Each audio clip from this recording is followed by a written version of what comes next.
hand that over.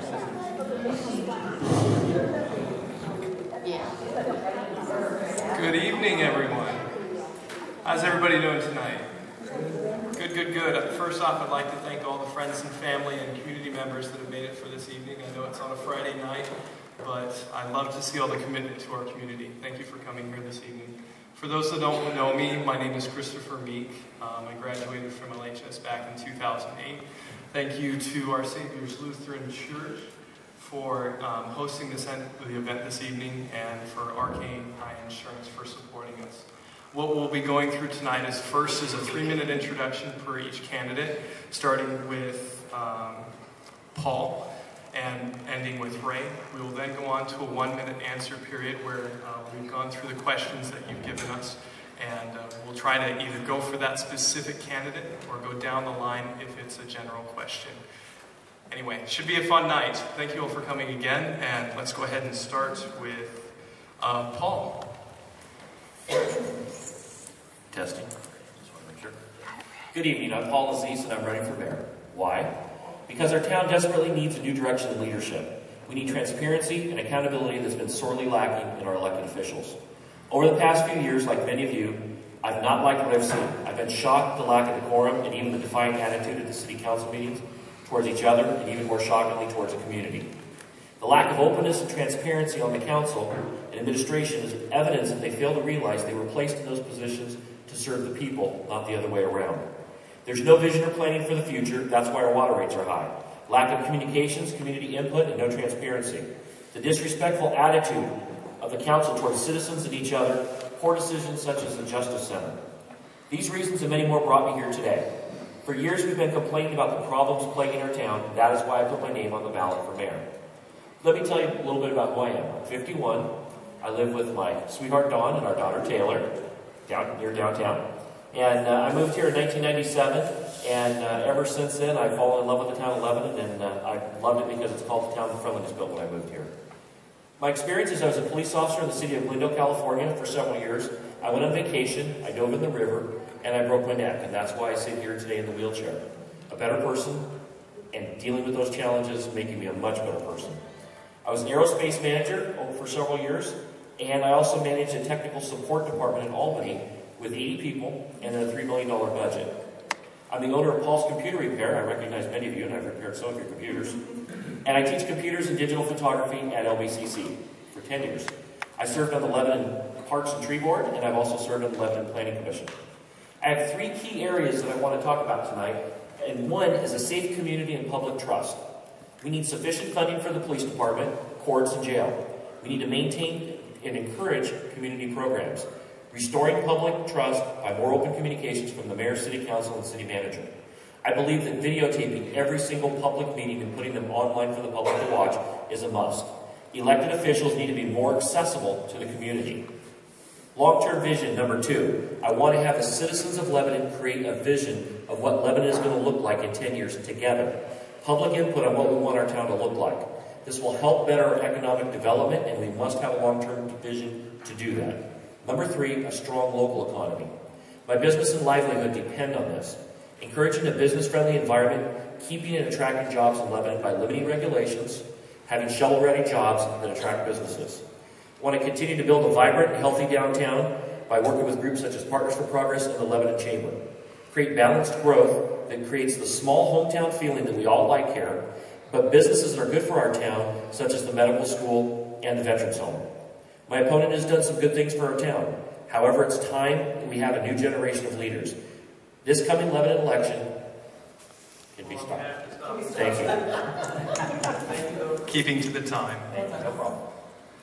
Dorrie. Hi. Good evening. My name is Dorrie Ward, and I'm running for City Council Ward 2. I've only lived here in Lebanon 6 years. However, I really like it, and I'm very impassioned about living here. I've been doing lots and lots of volunteer work. My background, I have a bachelor's degree. I'm currently studying for a master's in guidance counseling. I'm an academic advisor for Oregon Connections Academy. I'm a supervisor of only 9 people, not 80, only 9. And I don't deal with millions of dollars, but I deal with millions of problems, which have to have millions of solutions. And that's what I do each and every day. I've discovered that through my volunteering with Partners in Progress, being on the board, volunteering in the community, this is the next step. I saw a need, and when you almost like it's a calling, that it's time to come up and do something else and go to the next level, that's why I'm doing this. I've come up with some solutions for the water problem. It's not going to make everybody happy, but it's going to make a few very happy. I listen to people intently, and I think, again, I agree with Paul, there needs to be more communication. Even when you walk into a council meeting, the dynamic of the room is the giant round table, and everyone's back in the peanut gallery. That, unfortunately, is kind of how it is right now. I need to be more present in a society if I'm going to be a public servant. So I want to be able to be on Facebook, on Twitter, in person, meeting at coffee houses, talking to people, visiting the schools in my ward to see what they need. I'm an educator, so that's my love. I remember Nancy asked a question way back in the day about what can we do for educational programs, or what can we do for the kiddos in this town to give them some ownership so that we don't have as much graffiti, we don't have as much petty crime. And I do have some ideas for that as well, so feel free to ask me about them. Other than that, I'm going to pass the mic because I have other stuff to say later. Next will be Ron Miller.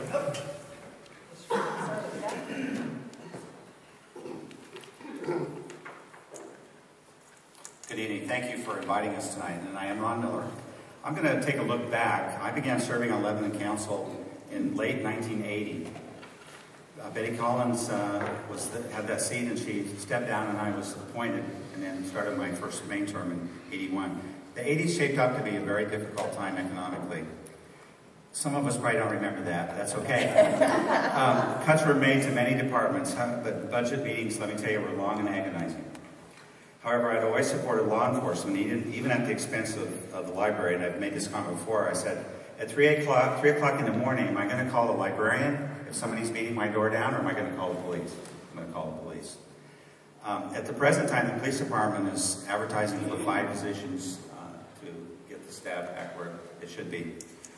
The very idea of carryover in the general budget was wishful thinking. This year, the adopted or anticipated fund carryover will be $1.3 million, which is about a little over 10% of the general fund. So fiduciary responsibility has always been a part of the way I operate. I've been in purchasing 36 plus years. I just look at those kinds of things, and I understand real value. I've been a lifelong learner, so when I first went on council, that was the process, to learn what I needed to know, and I try to ask good questions of staff so that I can make the very best decision. And I think staff would relate that I've asked hard questions, but it's never been with rancor. Looking for options and solutions to difficult problems would be another marker of my service to Lebanon. Back, for example, the DEQ and EPA have handed down very stringent rules about the outfall from our sewer plant, and one of the things that we did allow staff to do was to buy property across from River Park to be Weldon Pond. Never worked, unfortunately. Calculated risk, but I think an example of me wanting staff and allowing staff to work. I'd like to finish my time by quoting A.K. Dugan. I'm sure many of you know who that was. She just retired from the Lebanon Express as a reporter-editor. She and I attended many meetings during her 18 years on staff, and we haven't always agreed. And I'd like to quote from her October 10th article, and I quote, "In 1994, Lebanon was struggling, as it had been for years, to find a future after the timber industry no longer dominated the economy. It appeared we would be a bedroom community for Albany, Corvallis, and cities, north and south. That's no longer the case. Of course, Lebanon has residents who work elsewhere, but it has a growing diversified economy and jobs that didn't exist here 18 years ago. Cooperative economic development offered by city, chamber of commerce, and business leaders have brought new employers to town. Lebanon's inventory of shovel-ready land is the envy of many other communities, as well as the jobs brought by Lowe's and Comp Northwest." Thanks, AK. I couldn't have said it better myself. You have rightly described the success and dynamic of my tenure as a councilor.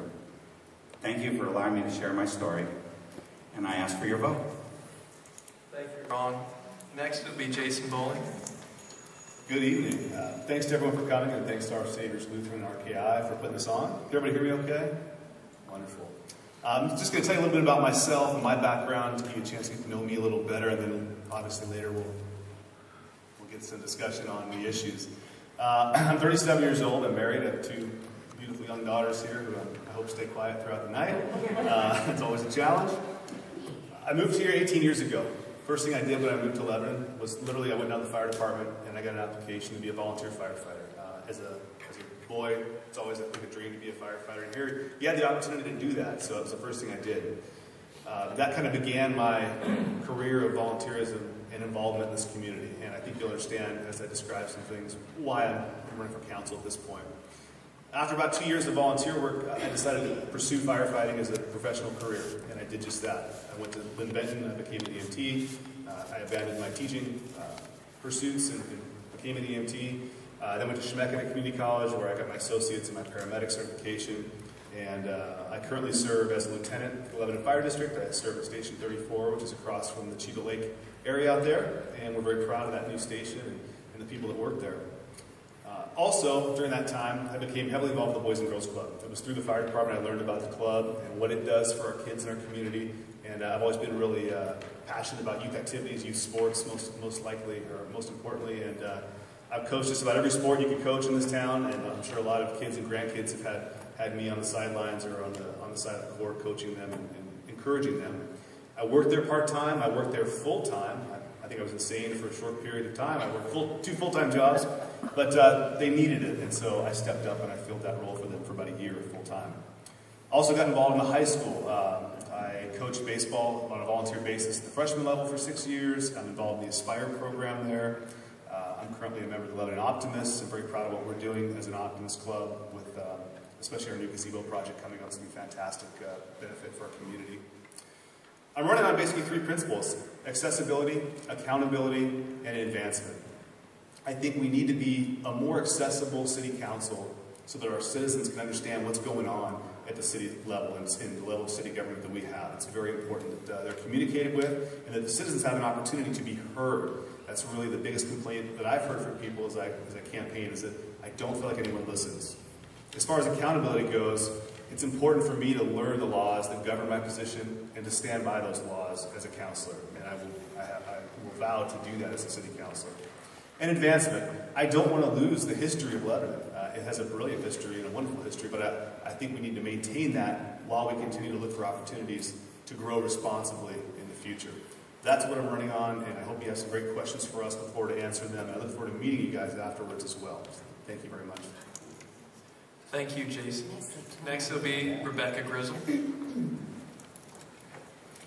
evening. My name is Rebecca Grizzle, running for City Council, Ward 2.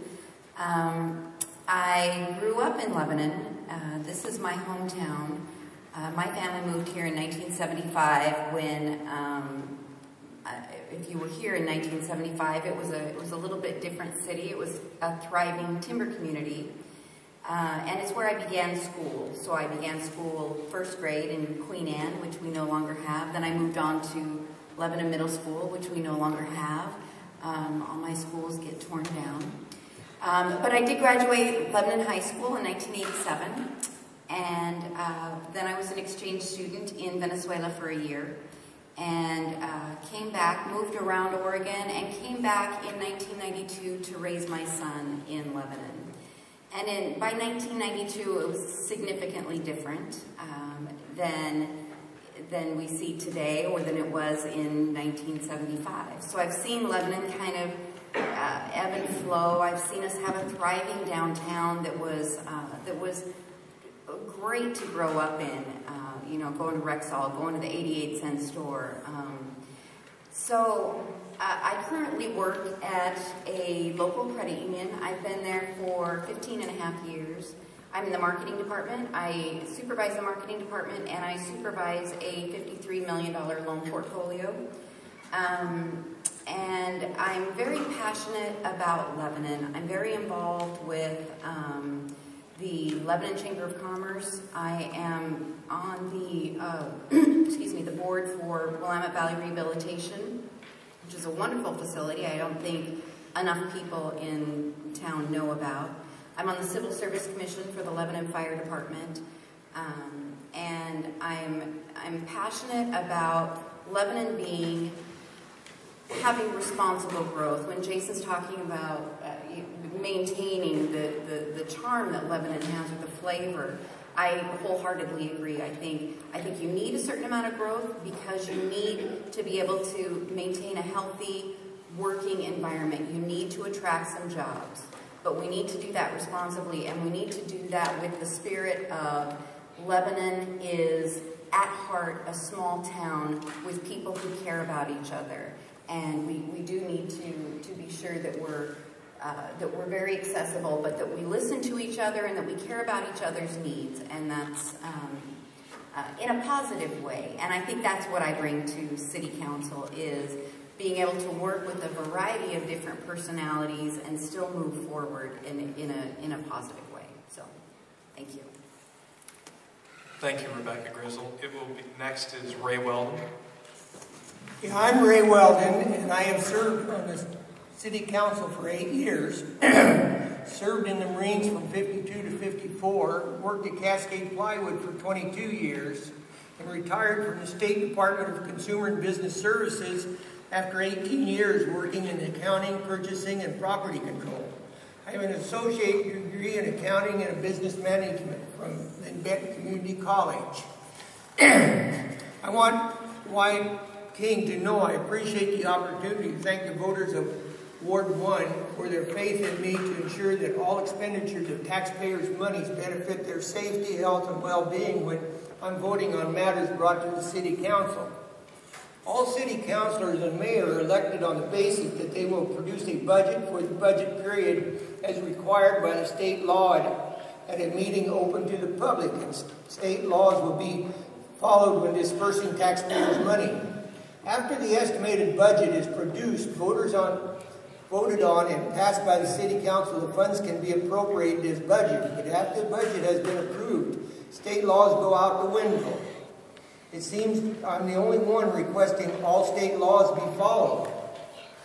When a request to expend taxpayers' money is presented to the City Council for approval, and I require as to what fund it will be taken out of, what the fund balance is, and what the fund can be used for, I always get the same answer.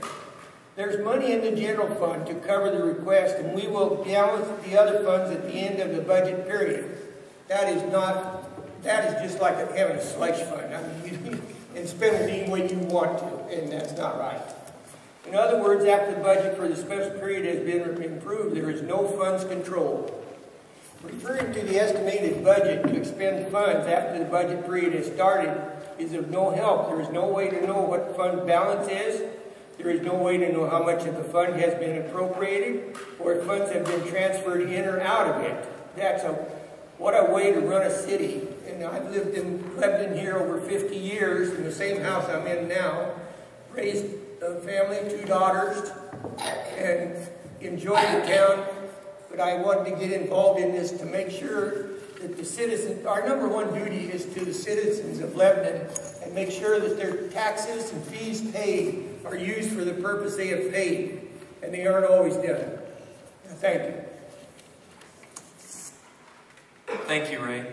We will now be moving on to the question and answer segment of the evening. Each candidate will have 1 minute to respond to the question unless directed towards that question to them. We will first begin with, what do you envision for the future of Lebanon? Paul, why don't you start us off? What I envision is very similar to what the school district did, is getting the community together and deciding what we want Lebanon to look like in 10 years. Not state-mandated rules that says that we have to fulfill an obligation to create a streets and policy for water and sewer. But I'm talking about the heart. Thank you, sorry. I usually talk loud enough. But I'm talking about the heart of Lebanon and talking about the community aspect of our town. Just like Rebecca mentioned and like I mentioned earlier, we want to make sure that Lebanon retains that small hometown feeling, even though we're going to grow, and we need to grow. We just want to make sure that our town is a place that we want to have places for kids to play. We want things like the skate park. We want places like the museum. Things like that are going to bring people to Lebanon. It's going to help our town grow. We need to invest in our small businesses in town, not just the big businesses. Those are good, those are important, but we also need to concentrate on both, and that's the key, and I don't think we've concentrated on both. Thank you, Paul. And the bizarre thing is, I don't know, how many of you have been to the other forums that we've had? Okay. What you're going to find is, it seems as though Paul, myself, and Jason, and we're kind of copying off each other's papers, if you will. But it seems like we have the same sort of directional heading. I would love to be able to retain the historical part of Lebanon. Because I grew up in a town that almost didn't. And they finally went, whoa, whoa, whoa, we got to stop. And they revamped their downtown, made it charming, made it touristy without making it obnoxious, at the same time bringing in larger businesses to further the economy. But we really do have to hang on to that. Another thing I want to hang on to is safety. I still want to be able to walk down the street 9 o'clock at night in the summertime if I want to, maybe by myself, and not have to worry about what I'm doing or who's around me. And I'm noticing that's getting a little creepier lately, and I want that to stop as well. So a safe, historical, yet productive Lebanon. Thank you, Dorrie. Ron?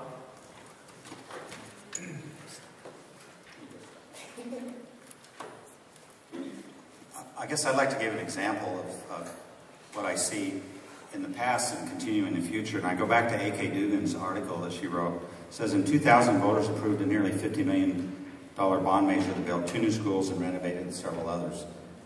They're nice.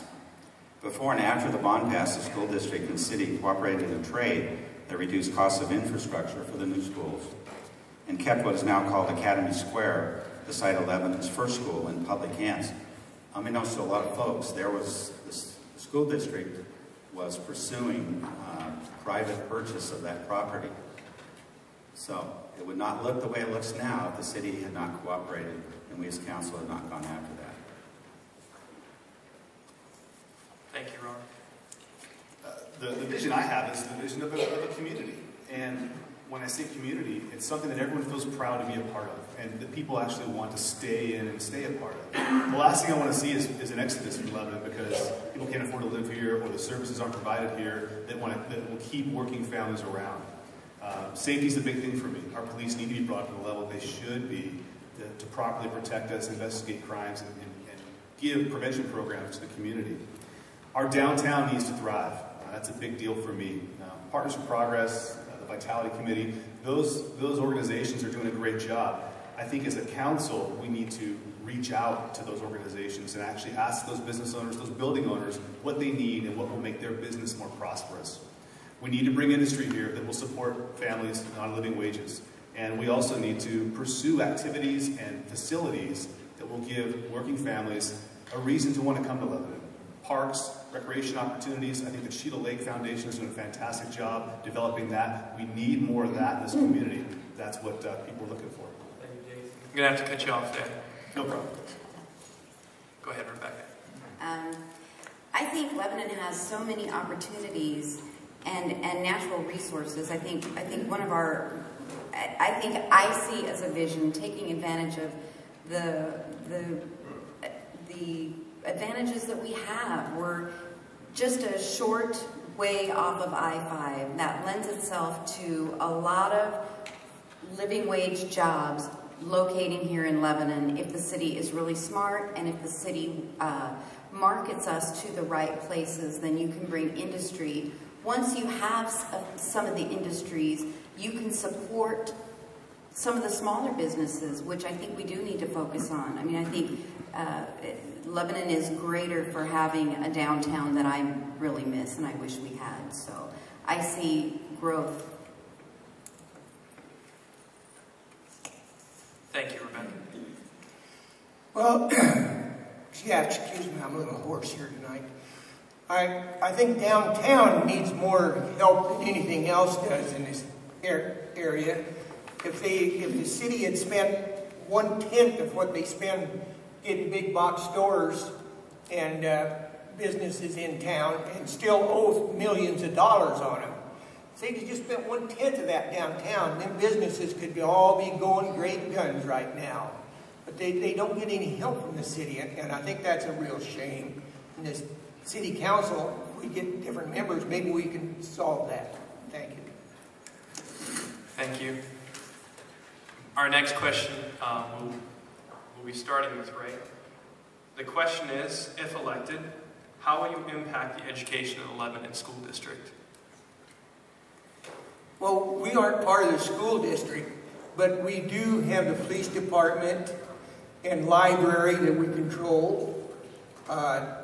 So we would give lectures from the police department and furnish library and computers for the kids to use at the libraries. But the main deal on the school district is the school district board. Thank you. I'm going to agree with Ray for the most part, because the school district is governed by their own body, and that is as it should be. We don't want to step on their toes. On the other hand, as Ron was mentioning, there are some really great opportunities as long as the school district board and the city council have a good relationship and there's open communication.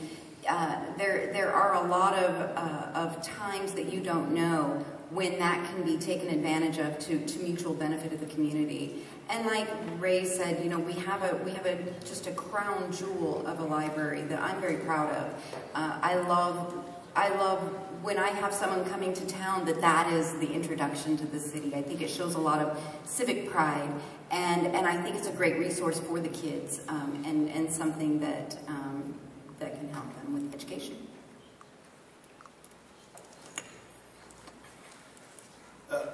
Our school district and our new superintendent, Rob Hess, has a wonderful vision, and he's got things dialed in, if you ask me. One of the most impressive things about our school district right now is a fantastic program called Beyond LHS. If you're unaware with this, do some research and find out about it, but basically it allows our high school students the ability to attend college courses, and some of them, they can complete an associate's degree by the time they graduate high school at no cost to them. Because of this program, for the first time in 11 years, and I spoke with Superintendent Hess about this a month ago, for the first time in 11 years, the rate of admissions at Lebanon High School is not going down every year. People are not fleeing our district to go to West Albany, to go to Corvallis, to go to Crescent Valley. We have actually gone from being negative 100 to even at this point. We now have no outflow, and we're beginning to get inflow. People are coming to Lebanon because of the Beyond LHS program.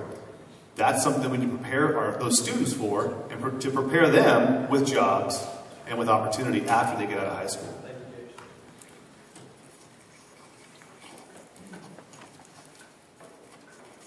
Part of my education, I have a master's degree in education, so I care about kids, and I understand. Let me mention two things that the city was involved with just recently. Everybody here like the new ball field over at the high school? Everybody like that? The city provided in-kind services to help reduce the cost. So that's a way that we can work with education. And the other thing is, and it's some people are against it, but we also helped LBCC buy the building out on Oak for the new program. That would provide a new programs for high school students, as you mentioned, Jason, to be able to attend and have that associate's degree in automotive technology that they currently wouldn't be able to have in the new technology that we're all facing. So that's two ways I see the city has already helped and I would hope continue to help. I think the track is wonderful. I walk it as much as I can. However, that's not the end-all and be-all of education. You have to start from the very, very early ages with programs. And one of the programs I would love to city council to do, wouldn't step on anyone's toes, because I agree with Rebecca, if you have a great relationship with your school board, you're aces. I would love to see at every school, from elementary all the way through, I know high school does it, to start a really solid little city government in their school. Remember student council? Even when I was a little kid, I was in student council. I don't even know if 7, 8 years old do city council anymore. It'd be lovely to be able to work in conjunction with them and have those kids come to us, to the council meetings, report what they're doing, and maybe have us go to them and say what we're doing. Secondly, as far as education is concerned, we need to start other programs after school. And that all has to do with funding, but I've been a teacher and I know what it takes to stay after school whether you like it or not, to help kids. One of them would be safety patrol. I was one of those people with uniforms and helping kids across the street. And they take ownership in their community. They don't want it destroyed. I'm going to have to stop you there. See, I can't stop my story. Education is close to my heart also. I teach at LBCC and I've taught there, and I teach adults. So it's very important to me. But one of the things I think for our community is I think that we need to work with programs for children at risk, children that are coming up in the community so that we can teach them to be invested in our community. One of the things that I worked with when I was on the Trees and Park Committee is we became a tree city, USA. And one of the things we did, the first project was, kids got out there and got to plant a tree. And they took care of those trees in Century Park. And it was really a neat program, so they actually were invested in that tree. And if anybody went to kick a tree or mess with their tree, they were invested. That's the kinds of things we can do as City Council. And again, like they said, the school district is the place where really they make the decisions for the schools.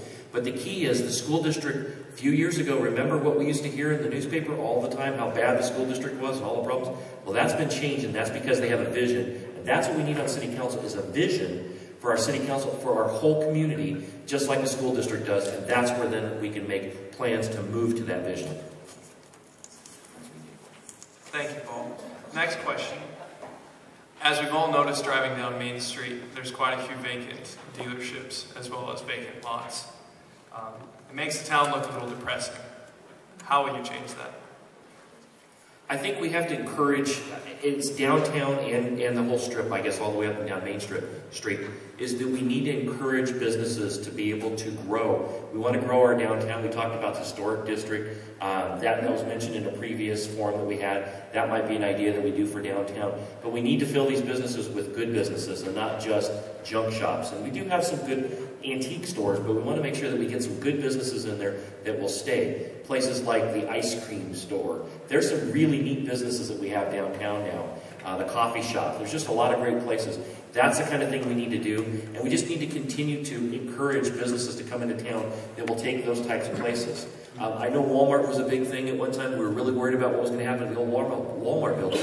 And that River Center has become a community center. It is awesome the way that's turned out. I'm not as familiar with what it takes a person to open a business here in Lebanon, because I'm not a business person per se. So I don't really know the logistics, but I've talked to a few folks around here, including a lot of the downtown businesses because of being on Partners for Progress. And they're letting me know that there are apparently, and again, Ron can help me out with this, a lot of hoops to jump through. And charges here and charges there and this and that and the other thing, and make it nigh on impossible to get a business going downtown. So I can't necessarily sit here and say, yep, I'm going to clean up that building and that's going to happen. It takes a lot of time and a lot of study, but I'd be willing to do that.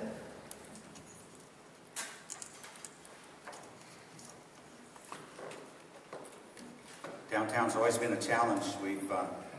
There's over the years, I know the awning program was grants were sought and gave people pretty much paid for 50% of the awning. We had some business owners that refused to participate. Don't understand why. It's disturbing to try to help, but those that wanted it took advantage. The bump outs that were done was, I think, a positive thing for downtown. A lot of people, including my wife, didn't like the change in one-ways. She didn't like that, but that was a change that council made to put more parking downtown. So there's lots of ways to help facilitate the physical surroundings, but to motivate a business owner or new owners, I know Peter downtown owns 11 Hotel, is really trying, and that's the kind of thing you have. Now we have fire needs. Jason will talk that. If the building doesn't meet code, you can't have people in it, so there are costs associated to protect the public. Thank you, Ron. I think the biggest thing we can do for downtown is listen to the business owners and listen to the property owners who occupy downtown and get their ideas on what they think will move downtown forward. I was just downtown yesterday, and I met a business owner named Eric, and he owns Herschel's Ice Cream Parlor. And I was in there telling him, it's a great place. And he thanked me, and he said, I got some concerns. Can you sit down and talk? And we did. One of the biggest problems that he sees is that we have a lot of out-of-town owners downtown. And there are no requirements of those out-of-town owners to upkeep their buildings. They're making rent, so they're okay with it. There are ordinances that can be put in place to change that, to require them to keep their buildings up and keep their buildings looking habitable. Another thing is pursuing grants or pursuing a historical district. I would love to look into that because we have history. We have living history downtown, and we should preserve that and keep that if possible. The biggest thing we can do, though, is listen, and I don't think anyone's listening. The one complaint Eric had was, a few years back they put in these trees. None of us like the trees. It covers up our signs. It covers up our business fronts. No one can see our business. We need to listen.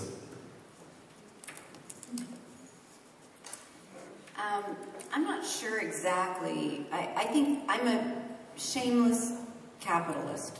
I believe in people voting with their dollars, and I think that the best thing often that a government at any level can do is to make policies that strike a balance. Like Jason was saying, you must have habitable and safe buildings, and yet as a property owner, I might resent that you tell me I have to have an awning. So you have to find the balance between a property owner's rights and what you might see as your vision for downtown. So I'm sensitive to that, but I think you do have to listen to people.